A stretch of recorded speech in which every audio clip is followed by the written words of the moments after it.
పిండి వేస్తే ఏంటి బాగుంటుంది. ఫాలో అవుతున్నావా? నేనా భానుగారు, ఆ రూమ్ లో ఉండే వాటర్ బాటిల్ తీసుకోవడానికి వచ్చా అంతే. అచ్చా, నేను ఇలా తింగర్దాన్లా కనిపిస్తున్నానా? నువ్వు గేట్ దగ్గర నుంచి నన్ను ఫాలో అవడం అబ్జర్వ్ చేస్తూనే ఉన్నాను. అబ్బో, మీరు గేట్ దగ్గరే తగిలించే రకం కదా, ఇక్కడ దాకా ఎందుకు వెయిట్ చేశారో. నిన్ను తిడితే నీకంటే ఎక్కువ అదే ఫీల్ అవుతుంది.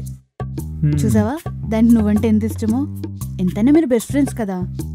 నీలో ఈ రొమాంటిక్ యాంగిల్ ఉందని తనకి తెలిస్తే, ఏ యాంగిల్?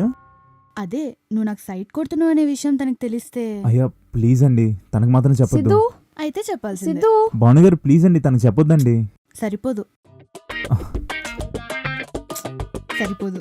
ఏంటి ఇద్దరు ఒకే చోట ఉన్నారు? కంపెనీస్ వీడు మళ్ళీ ఏమైనా ఏదో పని చేశాడా? ప్లీజ్ అండి చెప్పొద్దు. ఏంటి వీడు ఆపరేషన్ చేస్తున్నాడు? చెప్పవే, ఏం చేశాడు? ఏం లేదే, సార్ నైట్ బయటికి వెళ్తారంట, దానికోసం పర్మిషన్ అడుగుతున్నాడు. అదే అదే. అంతేనా?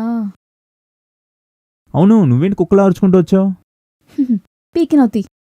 నీ గురించి మా ఫ్రెండ్కి చెప్పాను, వాడు కంపెనీలో వేకెన్సీస్ ఉన్నాయంట. నువ్వు నెక్స్ట్ వీక్ ఇంటర్వ్యూకి వెళ్ళు, నీకు జాబ్ ఖచ్చితంగా వస్తుంది.